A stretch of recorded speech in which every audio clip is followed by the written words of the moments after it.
could build takes 6 months to get to Mars. And once you leave that bubble of the Earth, you're subject to the radiation of every sun in the universe. So it's a completely poisonous environment once we get outside of our magnetosphere.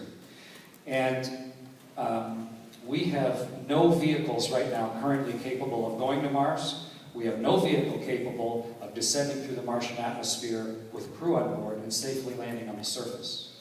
And we have conceptual vehicles only that can turn the resources that exist in the Martian atmosphere into something that would sustain human life. Although, in the last week, they published papers that show that in a cubic foot of Martian soil, there's a liter of water.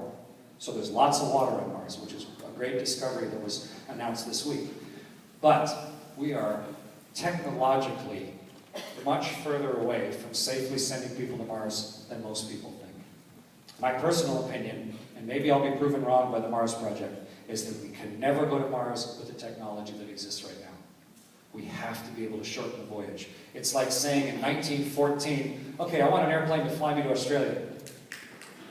And, you know, some little Blériot is going to come over and you'll climb in the back and you can barely cross the English Channel in it. Maybe you can reliably, but there's so much invention that has to happen that all the funding in the world is not going to hasten the human invention process. So I think, number one, we need a reason to go. And there's lots of good motivation in people working on the problem. And that's what we need on one side. But we also need the patience and the time for all of the inventions and a way to test all those inventions.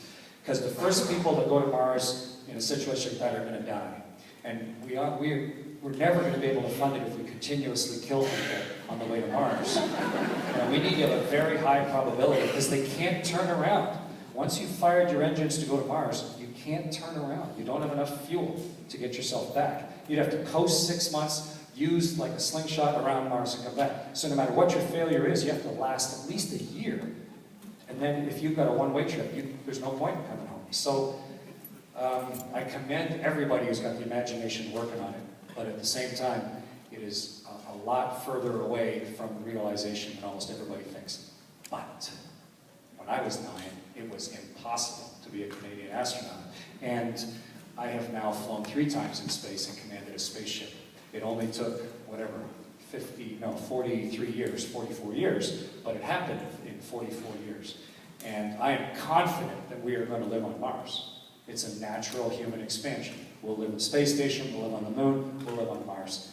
It's just, you can't rush the process through wishing. The process is going to happen through human creativity, just like we try and solve the pollution problems we're dealing with, the technical problems we're dealing with. It relies on both the patience and the creativity of each of us to be able to solve those problems. And I wish everybody really well with that project, but at the same time, it is going to take a long time, and it's going to take some really smart people, and eventually we'll get there. Hopefully, you're the right age to go.